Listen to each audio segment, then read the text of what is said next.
नमस्कार, मैं आकाश कुमार और आप देखना शुरू कर चुके हैं द राष्ट्र प्रेमी। जिस तरीके से ईरान और इजराइल का कॉन्फ्लिक्ट चल रहा है, देखने को ये मिल रहा है कि इजराइल का भी ईरान पर बम गिरा रहा है, ईरान का भी इजराइल पर बम गिरा रहा है। इसी के ऊपर बात करने के लिए हम मौजूद है जनता के बीच में। आखिर में भारत देश के मुस्लिम क्या चाहते हैं इजराइल को लेकर और ईरान को लेकर, और खाली मुस्लिम की बात नहीं है, पूरा भारत देश किसके साथ खड़ा है। क्योंकि भारत की अगर आप डिप्लोमेसी देखोगे, जो हमारे एस जयशंकर हैं, अगर आप उनकी फॉरेन पॉलिसीज देखोगे तो वो किसी एक देश के साथ खड़े ही नहीं रहते। और इसी को लेकर हम बात करने के लिए मौजूद है जनता के बीच में। नमस्कार सर, नाम क्या होगा आपका? नासिर है मेरा। नासिर जी, बहुत गहरा मुद्दा है कि भारत देश किसके साथ खड़ा हो, क्योंकि भारत देश कभी भी किसी एक के साथ नहीं खड़ा होता। आपको क्या लगता है कि किसके साथ खड़ा होना चाहिए? ये भैया ऐसा है, आप और ज़रा पास्ट में जाइए, हमारे ने एक नॉन अलायंस कौन बनाया था। हम बिल्कुल अलग रहते थे और हमारे एक अपना एक ताकत थी इस मुल्क की। अब हम ब्रिक्स में चले गए, हम G7 में जा रहे हैं। हमारा जो पीछे का स्टैंड था ना, हमें वही का रखना चाहिए और उसी को आप ज़रा ठंडे दिमाग से सोचेंगे ना। जबकि डिप्लोमेसी में और अब की डिप्लोमेसी में ज़मीन आसमान का फ़र्क है।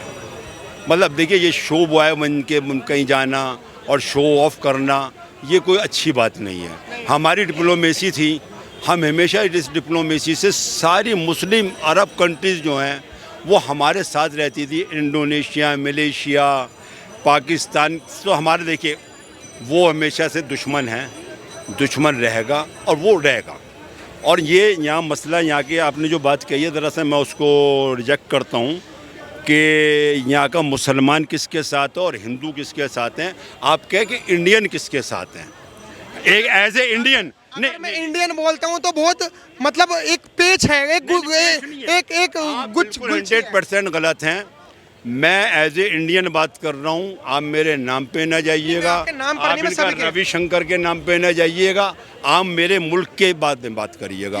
मैं कंट्री वाइज क्या कहता हूँ, मेरी कंट्री के मैं उसके साथ जाऊँगा जो मेरी कंट्री के लिए फेवरेबल बात रहेगी। आप किसके साथ जाएंगे? नहीं, मेरे हिसाब से ये है कि मेरी कंट्री को इस वक्त किसी का पार्शलिटी नहीं करके दोनों को साथ जाना चाहिए था। हमारे प्राइम मिनिस्टर को इसमें मुझे कहते हुए कोई शर्म नहीं आ रही, बुरा माने, मेरी राय है, मैं एक आज़ाद स्वातंत्र मैं कह सकता हूँ कि इनको जैसे इन्होंने नेतन्याहू को फ़ोन करा, इनको ईरान के प्राइम मिनिस्टर को फ़ोन करना चाहिए था और पूछना चाहिए था। देखिए, ये हमारी डिप्लोमेसी का एक तकाज़ा है। इसी तरीके से ट्रम्प आज हमसे नाराज़ यूँ हैं कि जब ये अमेरिका गए, ट्रम्प ने ट्वीट करा कि मेरा दोस्त आ रहा है, जब ये सीधा बाइडेन के पास चले गए।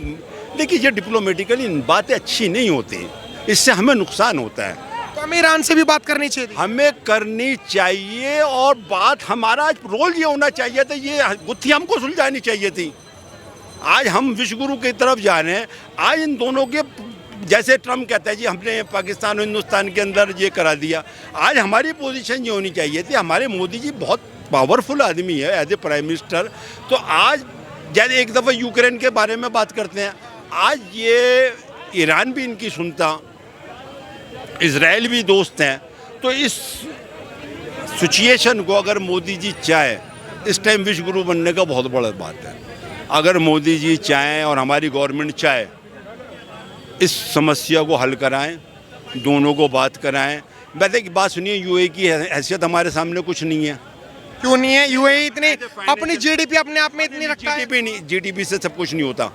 हमारे पास बहुत कुछ है, जो आपको भी पता है और मुझे भी पता है। हम ऐसे नहीं कह रहे, हमारे पास जितने रिसोर्सेज हैं, हम जितनी बड़ी मार्केट है, हम पूरी दुनिया हमारे पास जो आती है, हम माल खरीदते हैं भाई। अब सर, मेरा सवाल ये है, आपने कहा कि डिप्लोमेसी की बात करनी चाहिए थी और हमें मेडिटेशन करने में मध्यस्थता करनी चाहिए थी। बिल्कुल चाहिए हमें करनी। मेरे को एक सवाल का जवाब चाहिए।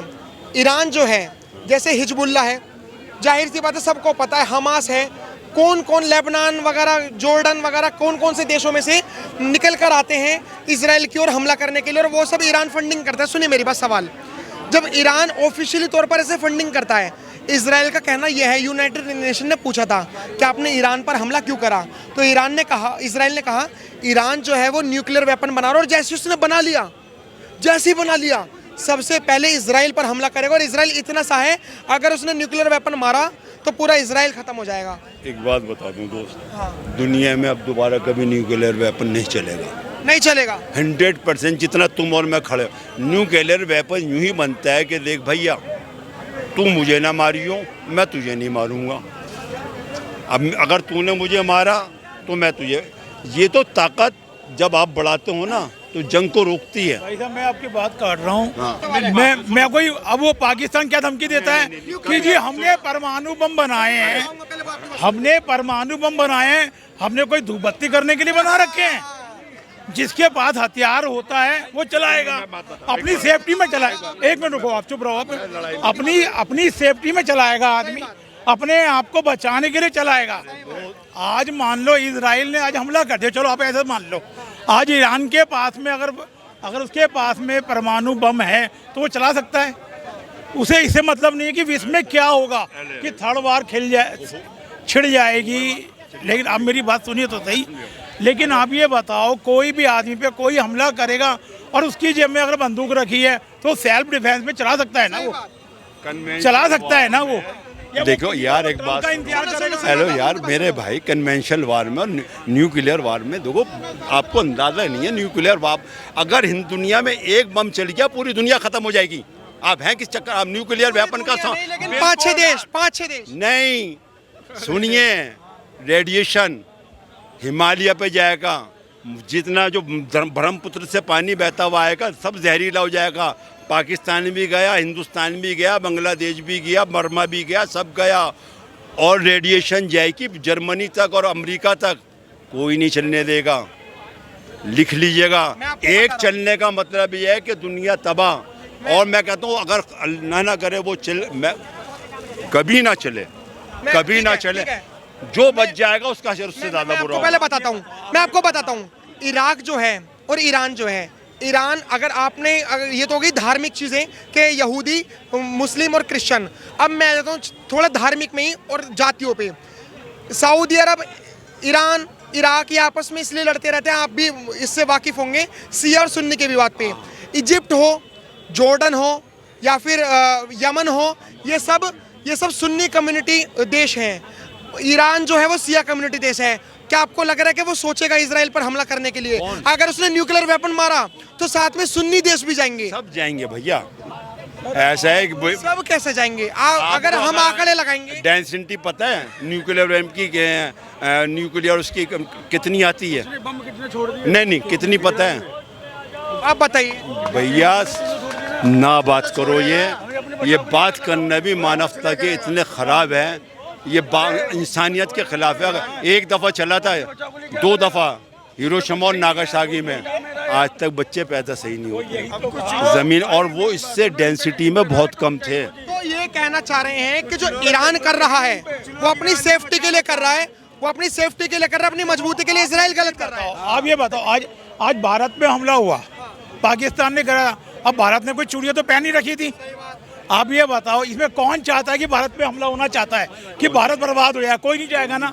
मेरे भाई नासिर भाई, आप भी नहीं चाहोगे? मैं बिल्कुल भी नहीं चाहूंगा। आप नहीं चाहोगे तो मैं क्यों चाहूंगा? आपको ये अल्फाज आपका, एक मिनट, आपका ये नहीं, आप एक बार एज ए इंडियन, हाँ जी, आपने कहा आप चाहोगे, भाई मैं क्यों चाहने लगा? एक इंडियन कोई नहीं चाहेगा, कोई भी। देखो मेरे भाई बात सुनो, अगर सुनो, हेलो, पाकिस्तान ने या बम मारा तो वो उसमें लिख देगा कि मुसलमान न मरे। वो तो मले बात ही नहीं है सर, ये तो कोई मुद्दा ही नहीं है। ये तो जो भी करता है ना बेवकूफ़ी किया। तो अब ये बताओ, अब कश्मीर में आपने जो मारा गया वो बेवकूफ़ी नहीं थी, वो बेवकूफ़ी नहीं थी कि धर्म पूछ के मार रहे हो, वो सही था। कोई आया, कोई मिनिस्टर आया, राहुल गांधी ने कुछ बोला, सोनिया गांधी ने कुछ बोला, बात वो हो ही नहीं रही। लेकिन सर आपने कहा कि जो देश के साथ खड़ा है हमें उसके साथ खड़ा होना चाहिए। 1971 हो, ऑपरेशन सिंधु, एक मिनट भाई, एक मिनट ज्ञानी बाबा, एक मिनट। जो इजराइल है वो 1971 का युद्ध हो, 1999 में कारगिल युद्ध हो। एक मिनट भाई प्लीज हमारे पहले डिबेट हो जाने दीजिए।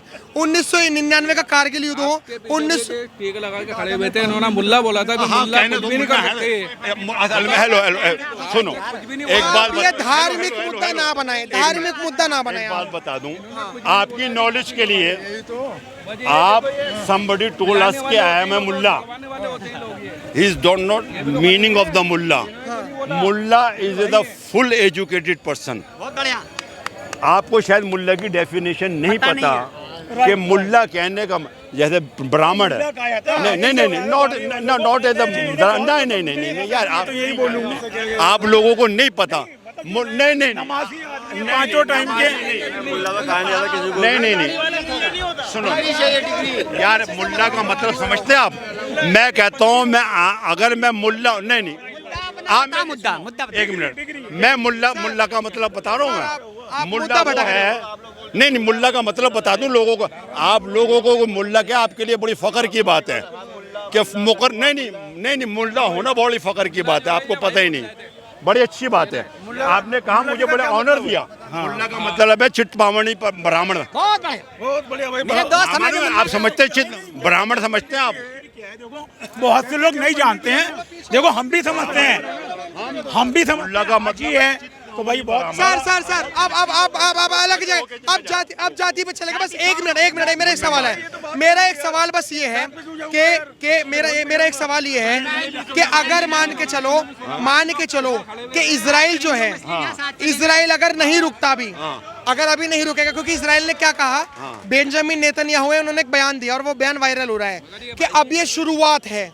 फिलिस्तीन का तो खात्मा लगभग कर ही दिया, अब ईरान के साथ शुरुआत है। ईरान इतनी बड़ी कंट्री, इजराइल मात्र इतनी कंट्री, कुछ कर पाएगा? कौन? इजराइल। एक रिफाइनरी है इजराइल की, एक हाइफा पोर्ट है। ईरान की 4 रिफाइनरीज हैं, 4 बार 3 अलग पोर्ट हैं, 6.5 करोड़ की आबादी है। नहीं 90 लाख लोगों की। वो इजराइल की है। हाँ, इजराइल की 90 लाख। ईरान की बता। ईरान की। देखिए, इंफ्रास्ट्रक्चर दुनिया का सबसे ज़्यादा प्रोड्यूस करने वाला तेल और गैस को ईरान है। आपको पता है नहीं? वो आपने आज न्यूज़ नहीं पढ़ी, आप अपडेट होइएगा। वो रोक कर, उसको क्या कहते हैं, उसने कल को वो रोक दिया है जिससे यूरोप में एनर्जी आएगी और इंडिया में तब आएगा। ईरान रोक देगा परसों तरसों में। आप बताएं नहीं इसके नुकसान ही ये, यहाँ पर ये उधम मचाने से कुछ नहीं होगा यार। अपने अपने घर जाओ, रोटी रोजी कमाओ। ये तो इनका मीडिया अपने ये भी रोटी रोजी कर रहे हैं। भैया अपना काम करो, अपने पैसे कमाओ। ये डिप्लोमेसी वाले मामले हैं और ये सब हम लोगों का टाइम पास है।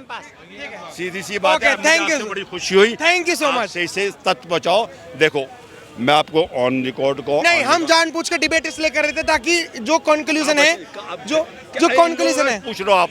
बेचारा वो रिक्शा वाला है, आप उससे डिबेट कर लो यार। ईरान के डेफिनेशन नहीं पता, उससे क्या बहस करनी है? आप उसके आपको क्या लग रहा है इस वीडियो को देखकर और क्या समझ में आया पब्लिक ओपिनियन को देखकर? हमें कमेंट बॉक्स में जरूर बताएं।